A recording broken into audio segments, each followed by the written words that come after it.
Bismillahirrahmanirrahim. Dan ini menandakan teman-teman sekalian, kalau ada dosa-dosa, ada dosa tertentu, kalau dikerjakan, efeknya merata.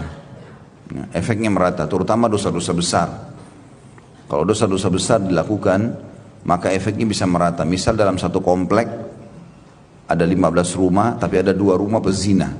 Lebih banyak yang baik. 13 rumah orangnya baik-baik, tapi yang 2 rumah ini pezina. Tiap hari gonta-ganti pasangan. Selama 13 rumah itu tidak meluruskan, tidak mengingatkan, maka kalau terjadi sesuatu di komplek itu semuanya kena. Semuanya kena. Ya, karena mereka tidak amar ma'ruf nahi mungkar. Jadi tidak boleh sama sekali.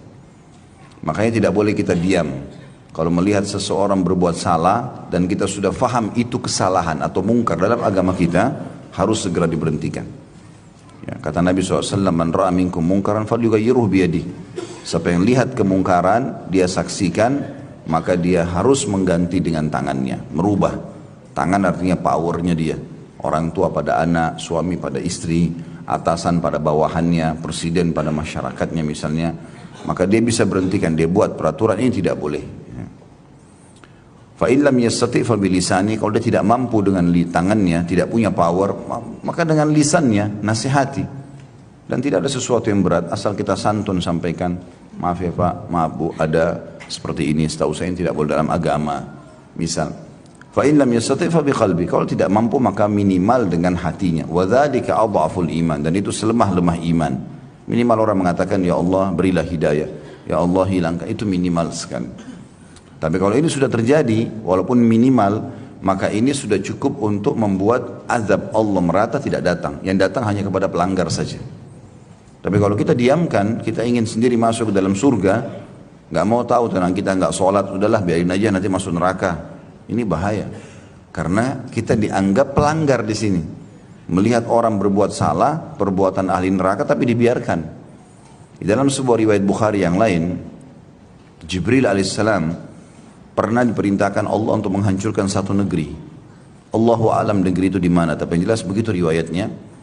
Kemudian Jibril berkata alaihissalam, ya Allah sungguhnya di kampung itu atau di negeri itu ada hambamu fulan, orang saleh, satu orang, saleh dia.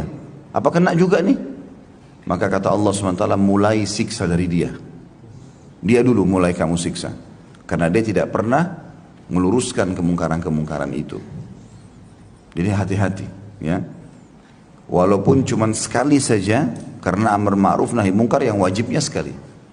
Sekali saja kita mengatakan, ya Allah berikan hidayah. Tulus dari hati, kita sudah lepas daripada penyebab hukuman ini. Tapi kalau kita biarkan berbahaya.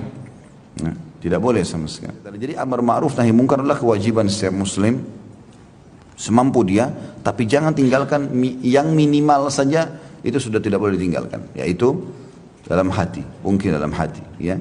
Karena kalau tidak, kalau azab Allah datang berbahaya, akan merata. Ya. Bahkan dalam sebuah riwayat yang lain, kata Nabi SAW, siapa yang lihat kemungkaran dia tidak ingatkan, maka orang yang sedang berbuat mungkar akan datang hari kiamat mencekik lehernya. Sambil mengatakan, ya Allah orang ini lihat saya buat salah, dia enggak ingatkan. Lalu dituntut, diambil pahala dia dikasih orang ini. Kan rugi sekali. Makanya Nabi SAW mudahkan buat kita. Tidak bisa dengan tangan, dengan lisan. Tidak bisa dengan lisan, maka dengan hati. Ini yang kita lakukan.